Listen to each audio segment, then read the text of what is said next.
नमस्कार, news one India देख रहे हैं आप। मैं हूं आपके साथ आकांक्षा त्रिपाठी और अब बुलेटिन की शुरुआत करेंगे। दिल्ली हिंसा और हंगामे के बाद यूपी में भी अलर्ट जारी हो गया है। यूपी के शहर शहर पुलिस अलर्ट मोड पर है। मंदिरों के पास पुलिस कर्मियों की तैनाती कर दी गई है। रविवार को भी मंदिर के आसपास खड़े वाहनों को और संदिग्ध लोगों को, दुकानदारों को पुलिस लगातार चेतावनी दे रही है और इसके साथ ही पुलिस जांच भी कर रही है। दिल्ली हिंसा के बाद उत्तर प्रदेश में भी अलर्ट जारी कर दिया गया है। गोरखपुर से लेकर नोएडा तक प्रशासन अलर्ट मोड में है और जो पुलिसकर्मी हैं वो लगातार अपनी पैनी नजर हर आने जाने वाले पर बनाए हुए हैं। अब तक 14 लोग गिरफ्तार हो चुके हैं और इस मामले में लगातार पुलिस जांच कर रही है। लगातार पुलिसकर्मी जो हैं वो डटे हुए हैं और जांच कर रहे हैं मामले की। पुलिस इस मामले में मुस्तैदी से तैनात है और रविवार को मंदिर के आसपास खड़े वाहनों, संदिग्ध लोगों के साथ दुकानदारों को पुलिस चेतावनी दे रही है और पुलिस सभी को बोल रही है कि इस मामले में शांति बनाए रखें।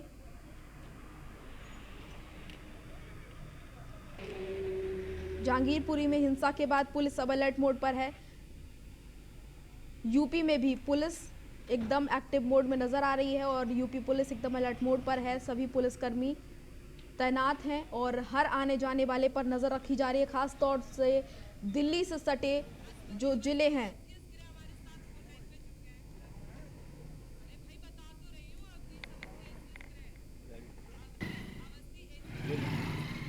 और हमारे साथ अवनीश अवस्थी एसीएस गृह जुड़ गए हैं, उनसे बातचीत करेंगे। पहले तो आपका बहुत बहुत स्वागत न्यूज वन इंडिया पर। जी नमस्कार। जी, आपसे ये पूछना चाहूंगी मैं कि अब जिस तरह से अलर्ट मोड पे पुलिस है, किस तरह से काम किया जा रहा है ताकि कोई दंगा ना भड़के और सुरक्षा व्यवस्था जो है वो अच्छे से कायम बनी रहे। जी पूरे प्रदेश में माननीय मुख्यमंत्री जी के मार्गदर्शन में कल शाम को भी सभी एडीजी, आईजी से, सभी कमिश्नर्स और डीएम से बातचीत की गई है वरिष्ठ अधिकारियों द्वारा, एडीजी एलओ द्वारा, मेरे द्वारा। और इसमें जहां भी हनुमान जयंती के जुलूस चल रहे थे वहां सुरक्षा व्यवस्था अतिरिक्त लगाई गई है और पश्चिमी उत्तर प्रदेश में एनसीआर रीजन में बॉर्डर के आसपास जो है विशेष सतर्कता बरती गई है। फुट पेट्रोलिंग ऑलरेडी चल रही है, तो फुट पेट्रोलिंग में सभी वरिष्ठ अधिकारियों को कहा गया मौके पर ही निकलकर जो है खुद अपना सुरक्षा व्यवस्था की जायजा ले, कहीं कोई प्रॉब्लम ना होने पाए। जी, और पुलिस जो है वो लगातार हर जगह पर अलर्ट नजर आ रही है और हर जिलों को भी अलर्ट कर दिया गया है और इतने कम समय में अचानक से इस तरह के दंगे हुए हैं, तो पुलिस को आप किस तरह से निर्देश दे रहे हैं, किस तरह से पुलिस को आप बता रहे हैं कि किस तरह से इस सुरक्षा व्यवस्था पूरी तरीके से की जाए? जी बिल्कुल बिल्कुल, इसमें हम लोग एक एक अधिकारी से फील्ड पे बात कर रहे हैं, उनसे फीडबैक भी ले रहे हैं और जहाँ भी किसी कार्यक्रम का आयोजक है उनसे बातचीत करके व्यवस्था ऐसी बना रही कहीं कोई कठिनाई ना हो, भव्यता से कार्यक्रम हो लेकिन मौके पर कहीं कोई अव्यवस्था ना फैले। जी चलिए, तमाम जानकारी के लिए, बातचीत के लिए बहुत बहुत धन्यवाद आपका। तो आपको बता दें कि दिल्ली दंगों के बाद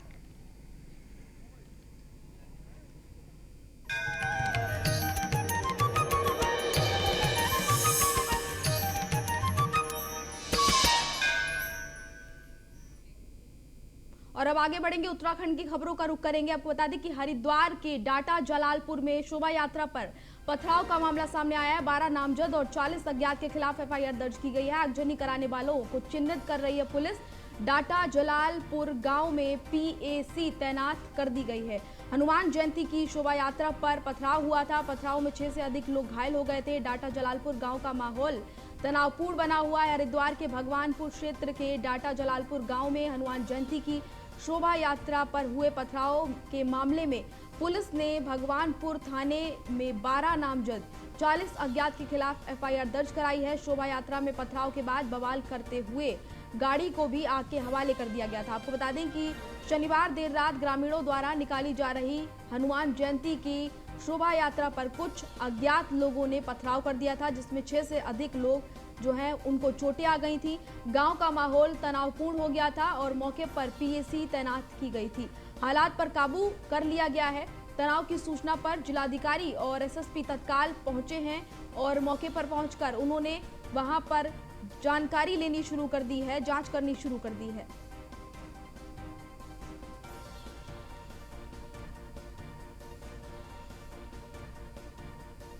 आसपास के कई थानों की फोर्स के साथ पीएसी को भी मौके पर बुलाकर स्थिति को काबू में किया गया है।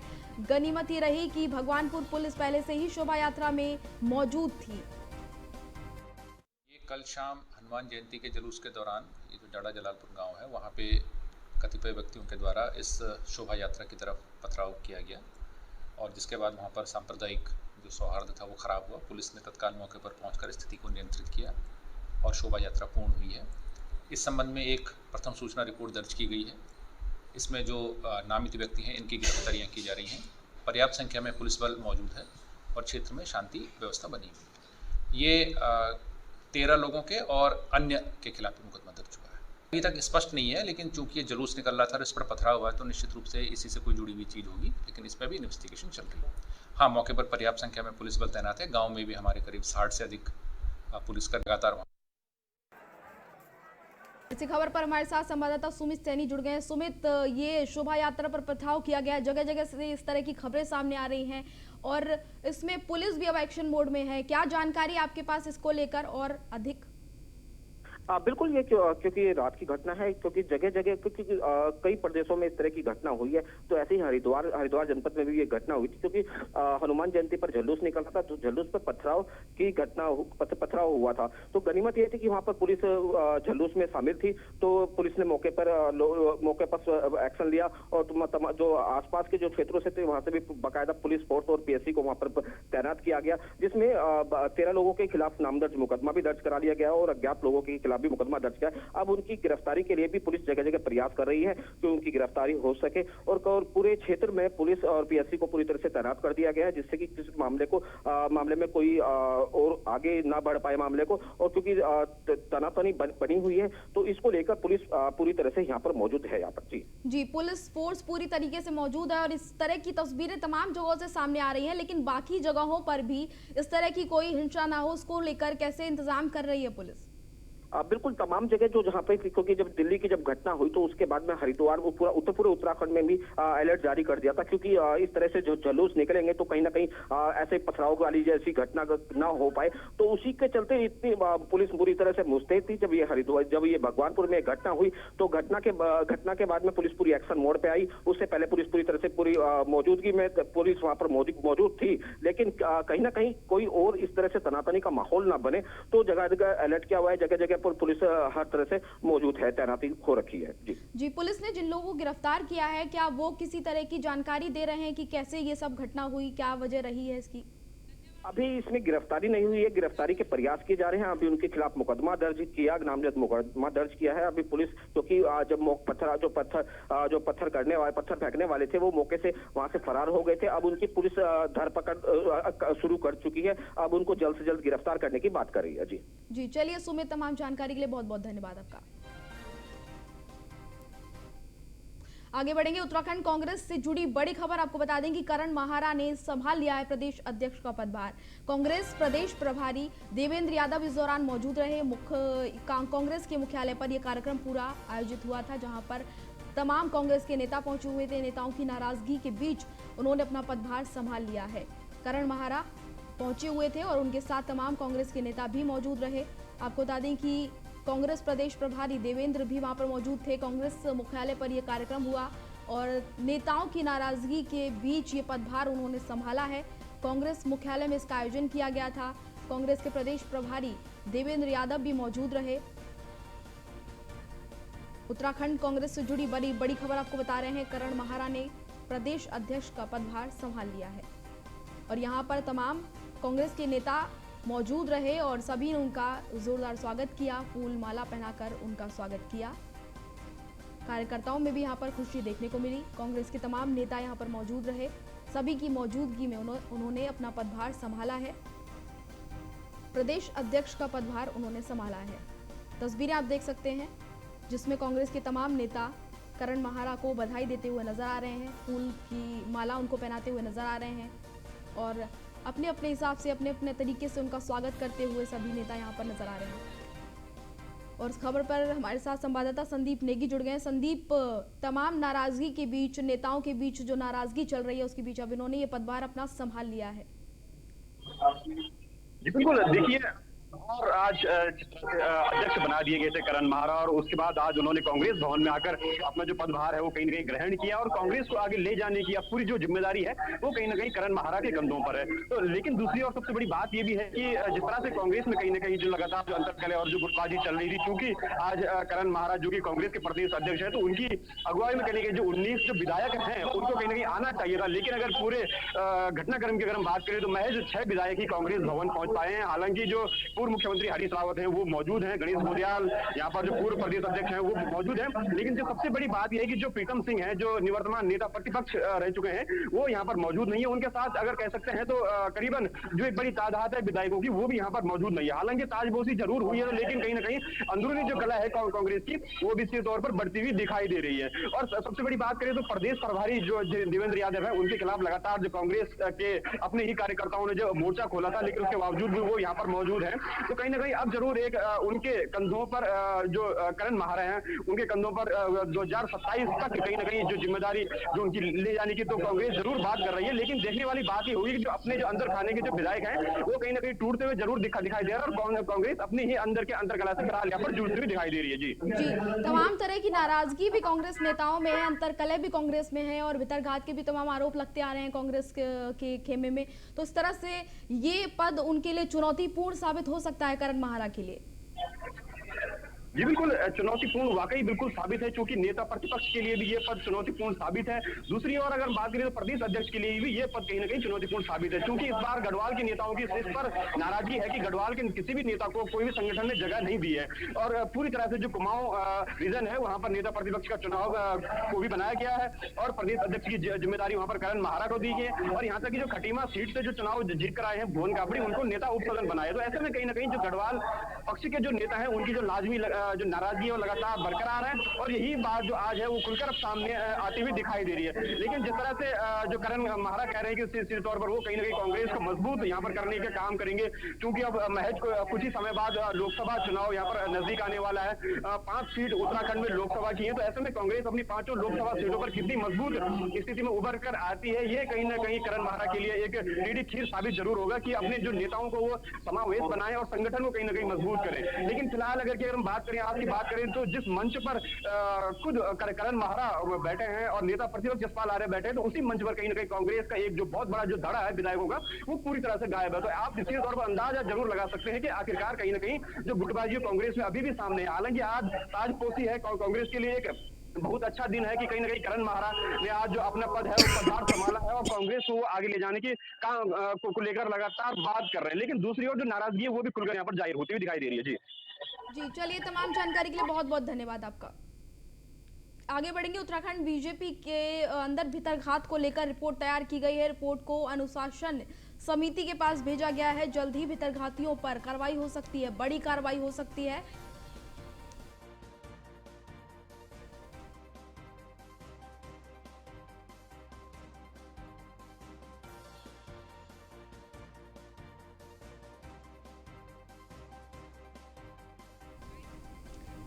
तो आपको बता, यहाँ पर हमने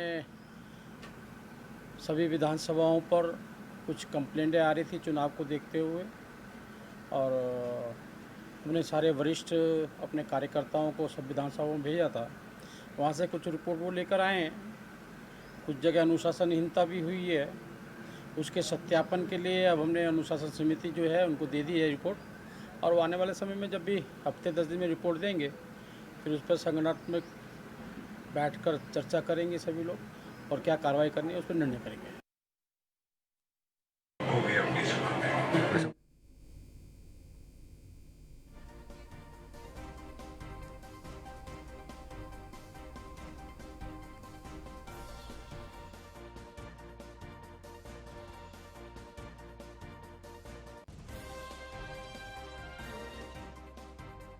की रिपोर्ट तैयार हो गई है, और अब जो है रिपोर्ट को अनुशासन समिति के पास भेजा गया है। आगे बढ़ेंगे। केंद्रीय वित्त राज्य मंत्री पंकज चौधरी ने रुद्रपुर का दौरा किया। इस दौरान उन्होंने पार्टी कार्यालय में कार्यकर्ताओं से मुलाकात की, साथ ही सामाजिक न्याय पखवाड़ा कार्यक्रम में हिस्सा लिया। पंकज चौधरी ने उधम सिंह नगर के अधिकारियों के साथ बैठक करके केंद्र सरकार द्वारा पोषित योजनाओं की समीक्षा भी की।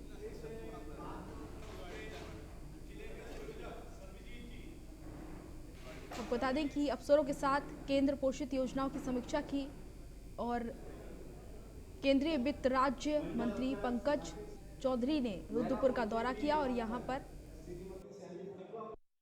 मोदी जी की जो सोच है, कल्पना है कि सबका विकास होना चाहिए और उन्होंने जो योजना चलाई कि देश में जो जिले कुछ मानकों पे पिछड़े रह गए हैं, ऐसा पूरे देश में 117 जिले हैं, 28 प्रदेशों में बटे हुए हैं। उत्तराखंड में 2 जिला है, एक उधम सिंह नगर, एक देहरादून। और उसका जो कि सामाजिक समरसता सप्ताह हम लोग का मतलब, उसका मतलब यही कि सबको बराबर की हिस्सेदारी मिले। और बीच में कोविड के नाते बहुत रिव्यू नहीं हो पाया था आकांक्षी जिलों का, उसका रिव्यू के दृष्टिकोण से मैं यहाँ पर आया हूँ कि क्या अभी प्रगति है, क्या यहाँ पे कमी है और जो उसका उचित चीज होगा उसका निर्देश देने। आगे बढ़ेंगे। रुद्रप्रयाग में अलकनंदा नदी के किनारे यात्रियों और पर्यटकों के लिए बनाए गए घाट खंडहर में तब्दील हो चुके हैं और घाटों में नदी का मलबा भरा हुआ है। यात्रियों के अलावा स्थानीय लोगों को भी इन घाटों का कोई लाभ नहीं मिल पा रहा है। बरसाती सीजन गुजरने के 6 माह बाद भी इन घाटों की साफ सफाई नहीं हो पाई है। वहीं नगर पालिका के सभासद सुरेंद्र सिंह ने कहा है कि आगामी यात्रा सीजन को देखते हुए नगर पालिका को घाटों की साफ सफाई कराने के लिए कहा गया है।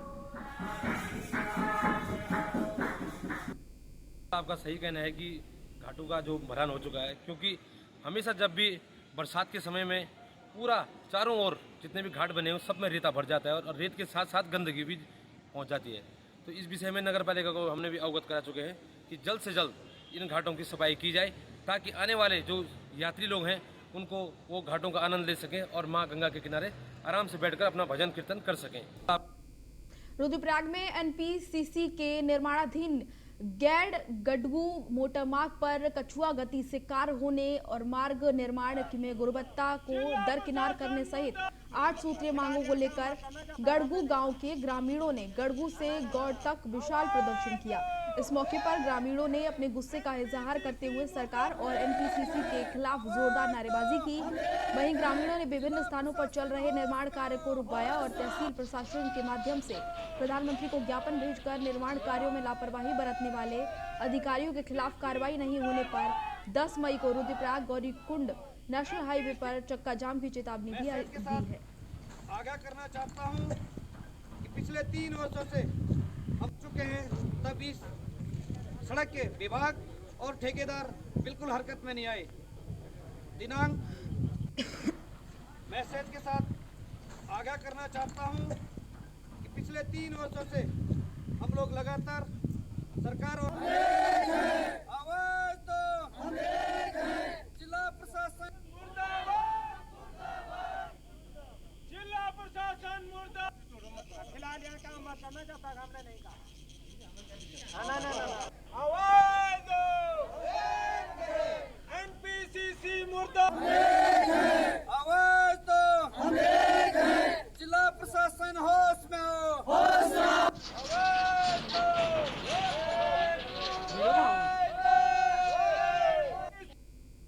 आज़ादी के इतने वर्षों बाद हमारे ग्रामीणों ने, बुजुर्गों ने, महिलाओं ने, मातृशक्ति ने, युवाओं ने संघर्ष किया और कई वर्षों के बाद हमें ये सड़क मिली।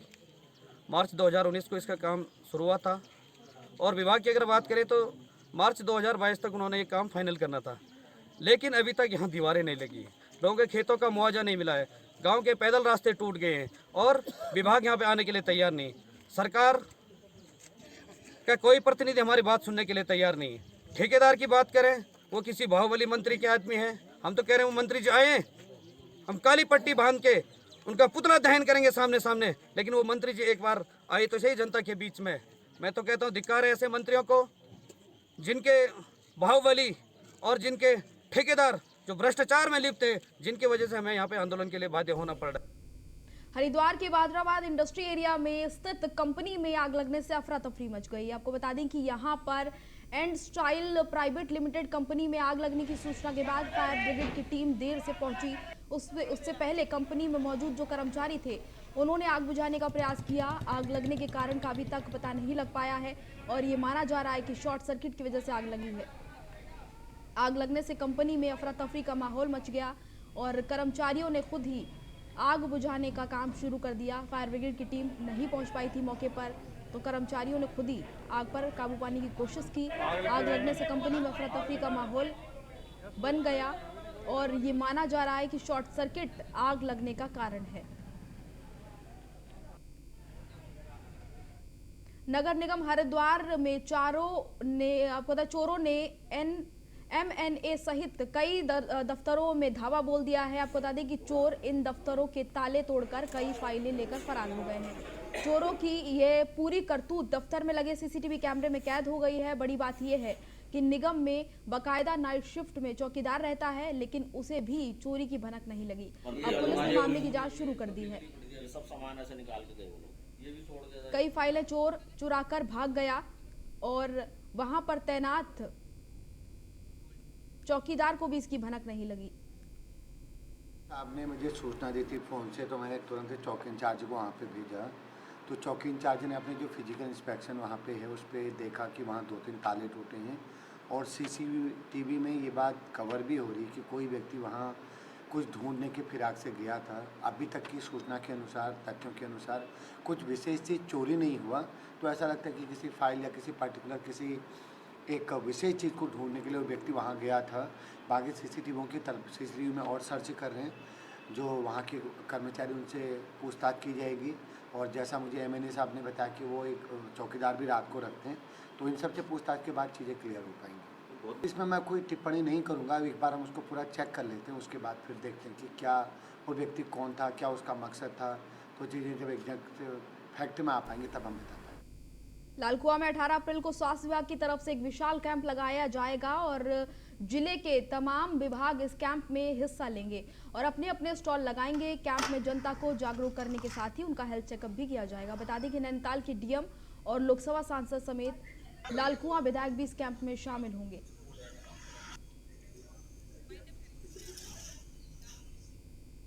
तो बुलेटिन में फिलहाल इतना ही। मुझे दीजिए इजाजत। नमस्कार।